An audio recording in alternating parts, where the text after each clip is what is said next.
தேவனுடைய பரிசுத்த நாமத்திற்கு மகிமை உண்டாவதாக. ஒரு நிமிட தியானம். கர்த்தர் போதிக்கிறவர். நான் உனக்கு போதித்து நீ நடக்க வேண்டிய வழியை உனக்கு நான் காட்டுவேன்.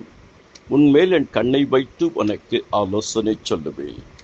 பிதாவாகிய தேவன் போதிக்கிறவர், குமாரனாகிய தேவன் போதிக்கிறவர், பரிசுத்த ஆவியானவர் போதிக்கிறவர். முதலாவதாக பேச வேண்டியதை போதிக்கிறவர். யாத்திராகமம் 4:12. இரண்டாவது நன்றாய் போதிக்கிறவர். ஏசாயா 28:26. மூன்றாவது பிரயோஜனமாய் இருக்கிறதை போதிக்கிறவர். ஏசாயா 48:17.